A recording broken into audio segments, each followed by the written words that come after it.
और इन तीनों का रिमोट कंट्रोल नरेंद्र मोदी के हाथ में है। వీళ్ళందరి యొక్క ఆలోచనల రిమోట్ కంట్రోల్ నరేంద్ర మోడీ గారి చేతిలో ఉంది. क्यों उनके हाथ में है वो आप जानते हो। ఎందుకు వారి చేతిలో ఉన్నదనే విషయం మీ అందరికీ బాగా తెలుసు. क्योंकि नरेंद्र मोदी जी के हाथ में सीबीआई ईडी है, एजेंसियां हैं। ఎందుకంటే నరేంద్ర మోదీ గారి చేతిలో సిబిఐ ఉంది, ఈడీ ఉంది. కాబట్టి వీళ్ళందరూ నరేంద్ర మోడీ గారి చెక్కు చేతల్లో ఉన్నారు. दुख की बात यह है कि जो आंध्र प्रदेश की आवाज दिल्ली में मिलनी चाहिए थी वो दब गई है। దుఃఖించవలసిన విషయం ఏంటంటే ఏదైతే ఆంధ్ర ప్రజల యొక్క ఆలోచనలు ఢిల్లీలో వినపడాలో అవి తొక్కబడ్డాయి, అవి మర్చిపోయబడ్డాయి. आप सोचिए,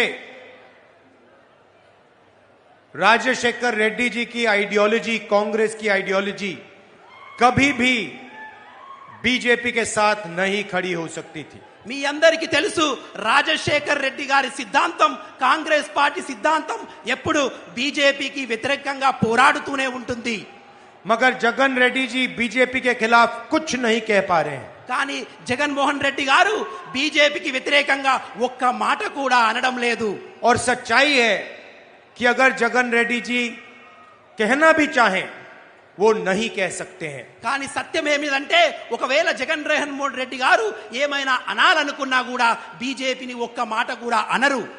क्योंकि भ्रष्टाचार के केस उन पर हैं. ఎందుకంటే చాలా అవినీతి ఆరోపణలు వారి మీద ఉన్నాయి. यही हालत चंद्रबाबू नायडू जी की है. ఇదే అలవాటు చంద్రబాబు నాయుడు గారికి కూడా ఉంది.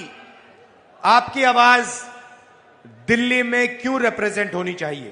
మీ యొక్క ఆలోచనలు, మీ యొక్క విషయాలు ఢిల్లీలో ఎందుకు వినబడాలంటే क्योंकि हिंदुस्तान की सरकार ने आंध्र प्रदेश के हर बच्चे को, हर बुजुर्ग को वायदा किया था. ఎందుకంటే ఢిల్లీ ప్రభుత్వం ఆంధ్రప్రదేశ్లో ఉన్నటువంటి ప్రతి పౌరులకు, ప్రతి పిల్లలకు, ప్రతి వారికి ఒక వాగ్దానము చేసింది. जब आंध्र प्रदेश का बाइफर्केशन हुआ तो आंध्र प्रदेश की जनता को हिंदुस्तान की सरकार ने वायदे किए.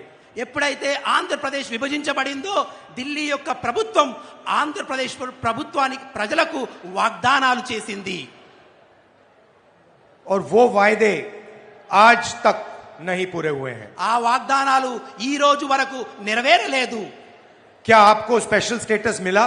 మీకు ప్రత్యేక హోదా లభించిందా? क्या आपको पोलावरम प्रोजेक्ट मिला?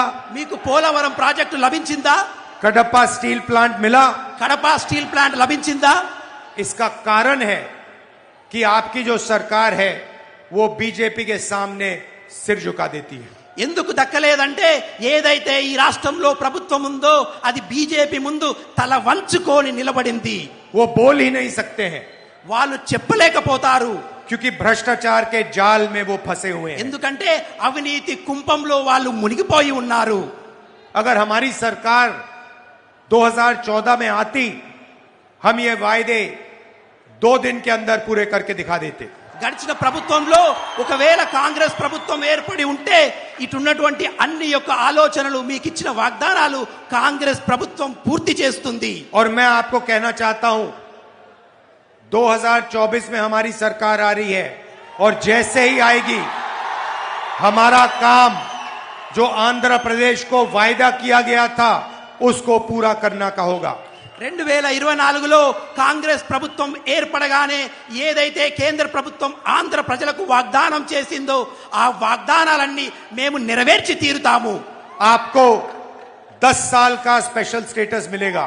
10 సంవత్సరాల మీకు ప్రత్యేక హోదా లభిస్తుంది. पोलावरम प्रोजेक्ट मिलेगा. పోలవరం ప్రాజెక్టును కూడా మేము చేసి తీరుతాము. कडप्पा स्टील प्लांट मिलेगा. కడప స్టీల్ ప్లాంట్ ను కూడా మీకోసం చేయిస్తాము. 100% गारंटी हम आपको दे रहे हैं. ప్రతి ఒక్క వాగ్దానాన్ని మీకు నెరవేర్చి తీరుతాము. यहां असेंबली का चुनाव भी है ఇక్కడ అసెంబ్లీ యొక్క ఎన్నికలు కూడా జరుగుతున్నాయి. और हमने असेंबली के चुनाव में वायदे किए हैं. అసెంబ్లీ ఎన్నికల్లో కూడా మేము కొన్ని వాగ్దానాలు చేశాము. 2 लाख रुपए का फार्म लोन वेवर, 2 లక్షల రూపాయల రుణమాఫీ మేము చేస్తున్నాము రైతులకు. KG to PG free education. KG నుండి పీజీ వరకు ఉచిత నిర్బంధ విద్యను అందిస్తాము. 2.25 लाख जो खाली पोस्ट पड़े हैं उनको हम भर दें.